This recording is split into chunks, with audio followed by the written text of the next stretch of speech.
सीताराम दोस्तों, प्रबल प्रेम के पाले पड़कर प्रभु को नियम बदलते देखा। अपना मान टले टल जाए पर भक्त का मान न टलते देखा। अर्थात प्रभु ये कह रहे हैं कि मुझे स्वयं के मान से ज़्यादा और स्वयं से भी ज़्यादा अपना भक्त प्रिय है और अपने भक्त का मान प्रिय है। रामचरितमानस में एक चौपाई बड़ी ही सुंदर है। जो अपराध भगत कर करई, राम रोष पावक सो जरई। अर्थात भगवान राम ये कह रहे हैं कि अगर कोई मेरा अपराध कर दे तो मैं उसे क्षमा कर देता हूँ, लेकिन अगर कोई मेरे भक्त का अपराध कर दे तो फिर उसे मेरी क्रोध की अग्नि में जलना ही पड़ता है। और जिस पे प्रभु श्री राम क्रोध करें उसे कौन बचा सकता है। जयंत की कथा तो आप सबने सुनी ही होगी। जयंत जब ये देखता है कि भगवान श्री राम ने धरती पर मनुष्य रूप में अवतार लिया है और उनके लिए सब कहते हैं कि ये ईश्वर हैं, लेकिन जयंत को विश्वास नहीं होता कि ये कैसे ईश्वर हैं जो जंगलों में भटक रहे हैं। और जयंत भगवान राम और माता सीता को वन में देखकर अचानक से वहाँ पर भगवान राम की परीक्षा लेने के लिए आता है और आकर माता सीता की पैर के अंगूठे में चोंच मार जाता है। जब वो चोंच मार तो माता सीता के अंगूठे से रक्त निकलने लगता है और ये देखकर प्रभु श्री राम को बहुत दुख होता है और प्रभु श्री राम को क्रोध आता है और भगवान श्री राम एक सरकंडे को धनुष पर चढ़ाकर जयंत के पीछे छोड़ देते हैं। जयंत तीनों लोकों में घूमता है। जयंत अपने पिता के पास जाता है, यानी कि इंद्र के पास जाता है कि मेरी रक्षा कीजिए, लेकिन इंद्र भी जयंत को शरण नहीं देता, क्योंकि रामचरितमानस में बाबा तुलसी कह रहे हैं कि जिसने राम का अपराध कर दिया उसके लिए तो माता पिता भी यमराज के समान हो जाते हैं। उसके लिए हर एक वस्तु दुख देने वाली हो जाती है, क्योंकि जो श्री राम का विरोधी है उसको तो तीनों लोकों में कोई नहीं बचा सकता।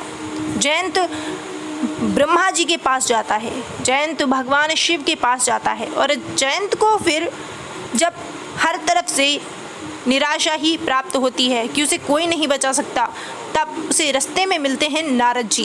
नारद जी क्योंकि संतों का हृदय नवनीत यानी कि मक्खन के समान होता है, नारद जी को जयंत की दशा देखकर दया आ जाती है और नारद जी जयंत से कहते हैं कि अब तुम्हारे पास एक ही उपाय है, तुम जाकर प्रभु श्री राम की शरण ग्रहण कर लो, प्रभु श्री राम से अपनी जीवन की भीख मांग लो।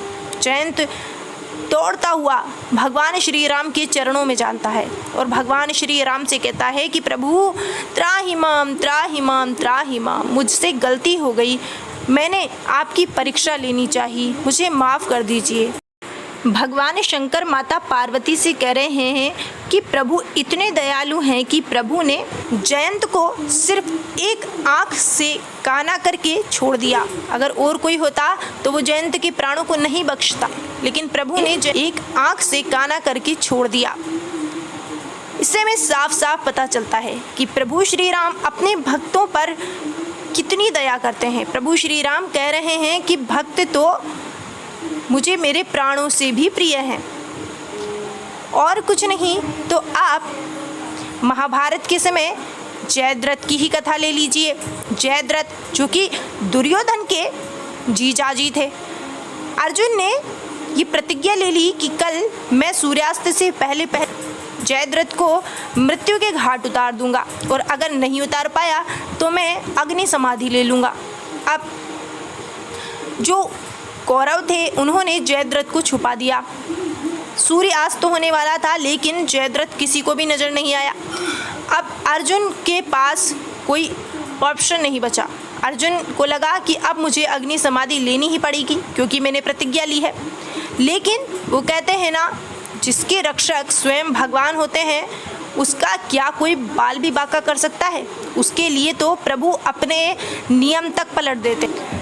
प्रभु ने सबको ऐसा बताया कि जैसे सूर्यास्त हो गया है, अर्थात प्रभु ने अपनी माया से सूर्य को बादलों में ढक दिया और जो कौरव थे उन्हें ये लगा कि अब सूर्यास्त हो गया है और उन्होंने जयद्रथ को अर्जुन के सामने लाकर खड़ा कर दिया। अब जयद्रथ जोर जोर से हंसने लगा और जो कौरव थे वो भी हंसने लगे, क्योंकि उन्हें तो लग रहा था कि अब अर्जुन अग्नि समाधि लेगा, अर्जुन के पास और कोई ऑप्शन है ही नहीं। लेकिन उसी समय भगवान कृष्ण ने अपनी माया से सूरज जो कि बादलों में छुप गया था उन बादलों को हटा दिया। और जब जयद्रथ ने देखा और कौरवों ने देखा कि सूर्यास्त तो अभी हुआ ही नहीं है, तो उनके पसीने छूट गए, क्योंकि प्रतिज्ञा के अनुसार सूर्यास्त होने के बाद अर्जुन अग्नि समाधि लेता, लेकिन सूर्यास्त तो हुआ ही नहीं था। सूर्यास्त का तो एक नाटक किया गया था भगवान कृष्ण के द्वारा, क्योंकि उन्हें अर्जुन के प्राण बचाने थे और सत्य को विजय प्राप्त करवानी थी। अब जब जयद्रथ को ये पता चला कि सूर्यास्त हुआ नहीं है और वो अर्जुन के सामने खड़ा है, तो फिर क्या था, अर्जुन की जीत हो गई और अर्जुन ने अपने बाण से जयद्रथ के प्राण ले लिए। ये सब अगर हुआ तो सिर्फ और सिर्फ भगवान कृष्ण की वजह से। और ये उदाहरण देखने पर हृदय द्रवित हो जाता है कि कैसे भगवान अपने भक्तों के लिए नियमों को भी टाल देते हैं और अपने भक्तों का मान रख लेते हैं। तो दोस्तों, ऐसे प्रभु, ऐसे सच्चे साथी और कहाँ मिलेंगे। इसलिए बार बार संत महापुरुष भी यही कह रहे हैं कि कलयुग केवल नाम आधारा, सुमिर सुमिर नर उतर ही पारा। कलयुग में नाम ही एक आधार है जो कि मनुष्य का इहलौकिक और परलौकिक कल्याण कर सकता है। इसलिए नाम जप कीजिए, एक भी दिन व्यर्थ ना जाने दीजिए, क्योंकि नाम जप मनुष्य की सबसे बड़ी पूंजी है। फिलहाल बस आज के लिए इतना ही। अगर आपको हमारी वीडियो पसंद आई हो तो प्लीज़ वीडियो को लाइक कीजिए, चैनल को सब्सक्राइब कीजिए और बेल आइकन पर क्लिक कर दीजिए ताकि हमारी आने वाली हर वीडियो का नोटिफिकेशन आपको मिलता रहे।